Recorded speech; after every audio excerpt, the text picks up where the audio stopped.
ભગવાને વાત કરી જન્મે ત્યારે બધા નગ્ન જ આવે છે, ભાઈ હોય કે ભાઈ હોય.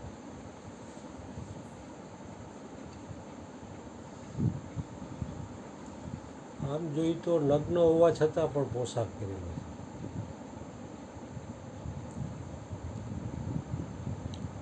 શરીર છે તે આત્માને શરીર છે તે આત્માનો પોશાક છે. પોશાકને એના પહેરવાવાળાથી વધુ પ્રેમ ન કરશો.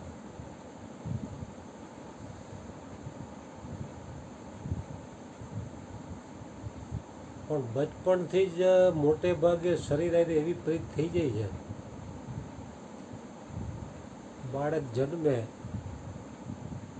અને હજી હું કોણ છું એવું કાંઈ પૂછે ને એ બોલે એ પહેલાં એની ઉપર સંસ્કાર નાખી દેવામાં આવે કે આ તારી મા, આ તારો બાપ, આ તારો ભાઈ, આ તારી બેન. જેટલા જેટલા લૌકિક લાગતા હોય એ લગાડી દેવામાં આવે. એ સંસ્કાર ફર્સ્ટ ઇમ્પ્રેશન, લાસ્ટ ઇમ્પ્રેશન. પછી એ સંસ્કાર એટલા બધા દૃઢ થઈ જાય છે ને કે છેલ્લા શ્વાસ સુધી કાઢવા મુશ્કેલ છે.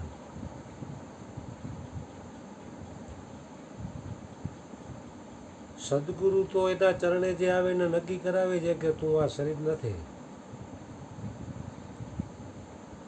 પણ એમ તાત્કાલિક નક્કી થઈ જાય એવું નથી. એમ દેહાધ્યાસ કાઢવો એ કઠિન તો છે જ.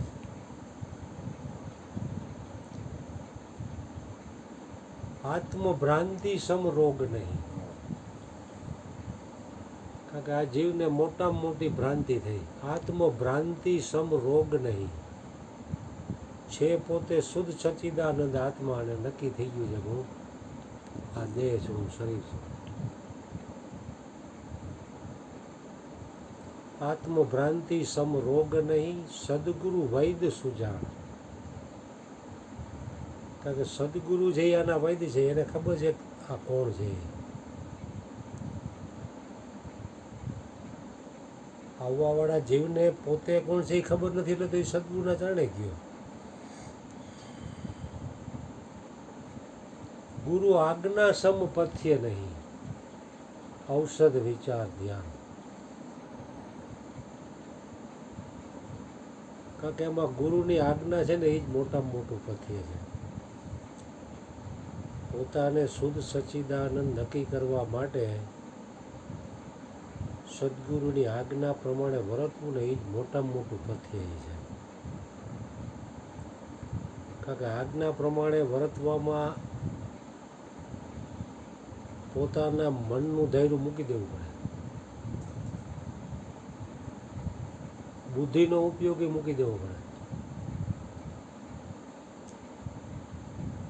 ભગવાન કહે ને પેલા શિષ્યોને દિવાલ ચડાવે ને પડાવે, ચડાવે ને પડાવે, તો તરત જ આપણને બુદ્ધિનો ઉપયોગ થાય. સારું આ રોજ ઉઠીને ખોટું કૂચેમણું કરાવે, દિવાલ રોજ ચણવી અને ચણાઈ જાય એટલે પાડવી.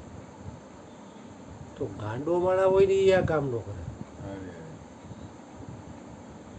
બુદ્ધિશાળી તો ન કરે, પણ ગાંડો હોય એને ખબર પડે કે આ ન કરાય. કે આનું ચહકી ગયું લાગે, આ એકનું એક ઊંચે મહિનું કરાવે, દિવાલ ફાડો ને ચડો, ફાડો ને ચડો. સદગુરુ જોવા માંગતા હોય થોડો બુદ્ધિનો ઉપયોગ કરે છે કે નહીં?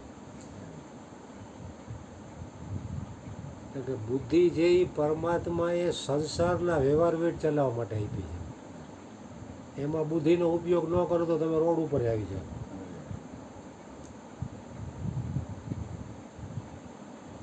હરિગુરુ સંતોમાં જો બુદ્ધિનો ઉપયોગ કરો તમે થાપ ખાઈ જાઓ. બુદ્ધિ એટલી બધી પાવરફુલ થઈ ગઈ કે માણસ બધી જગ્યાએ બુદ્ધિનો ઉપયોગ કરે છે. મોરારી બાપુ કે ઘણા લોકો એમ કે ધંધામાં બાપુ અમારે ખોટું થોડું કરવું પડે, કે ધંધો ન હાલે બાપુ.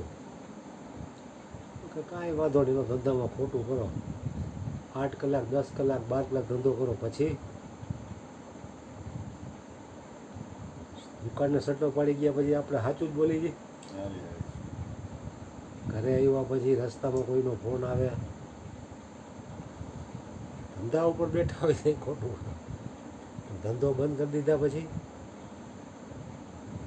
એક આદત પડી ગઈ મનુષ્યને, કારણ કે એની બહુમતી બહુ જાજી છે. ભગવાન કહે ને સત્ય ચલે વો સબકા વેરી, પાખંડ શિર પર છાયા. અને જેમ જેમ સત્ય કયો એટલે સત્ય કોઈ કહેવાવાળાય નથી અત્યારે અને પચાવવાળાય નથી. સત્ય કયો એટલે વેરી ઊભા થાય. જૂઠે જગ ભરમાયા, નાથ તેરી અકડિત માયા. કારણ કે એની વિશેષ બહુમતી છે. એની બહુમતી જાજી એટલે એ ખોટું હોય સત્ય ગણાય અને સત્ય હોય ખોટું ઠેરાય.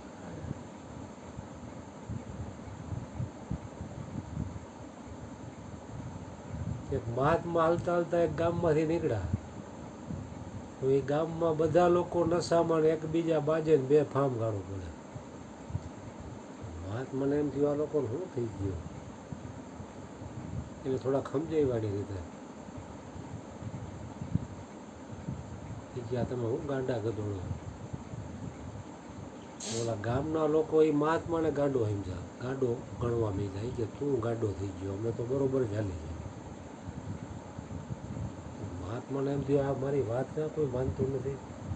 પછી એને તપાસ કરતાં કરતાં જાણવા માંડ્યું કે કૂવામાં કોકે ભાંગ નાખી દીધી. એ કૂવાનું પાણી આખા ગામના લોકોએ પીધું એટલે બધાને ભાંગનો નશો ચડી ગયો. મહાત્મા બહારથી આવ્યા એટલે એ ભાનમાં હતા, પૂરેપૂરા હોશમાં હતા, પણ આખું ગામ નશામાં હતું. એટલે એ મહાત્માને કે તું ગાંડો છો, અમે ભાનમાં છીએ. કારણ કે ઓની બહુમતી થઈ ગઈ ને. આવું આદિ અનાદિથી આવેલું જ આવે. હરિગુરુ સંતો તો સત્ય નક્કી કરાવે છે, પણ જીવને સત્ય નક્કી થવું જોઈએ ને. એના માટે તો પોતે જ હાલવું પડશે, ભજન સ્થિતિ પોતે જ કેળવવી પડશે સત્ય નક્કી કરવા માટે.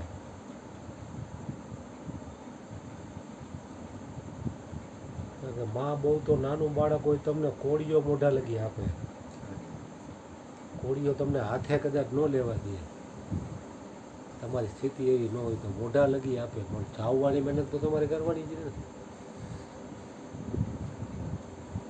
એટલે સદગુરુએ તો માર્ગ બતાવી દીધો છે, પોતાના ઉદ્ધારનો અને પોતાના પતનનો બે. અને એમાં હરેક વ્યક્તિ સ્વતંત્ર છે કે એને ક્યાં માર્ગે હાલવું. પોતાનું કલ્યાણ કરવું હોય તો વ્યક્તિ સ્વતંત્ર છે, અને પતનના માર્ગે હાલવું હોય તો એ વ્યક્તિ સ્વતંત્ર, એને કોઈ રોકી શકે એમ નથી. સદગુરુ મહારાજની જય.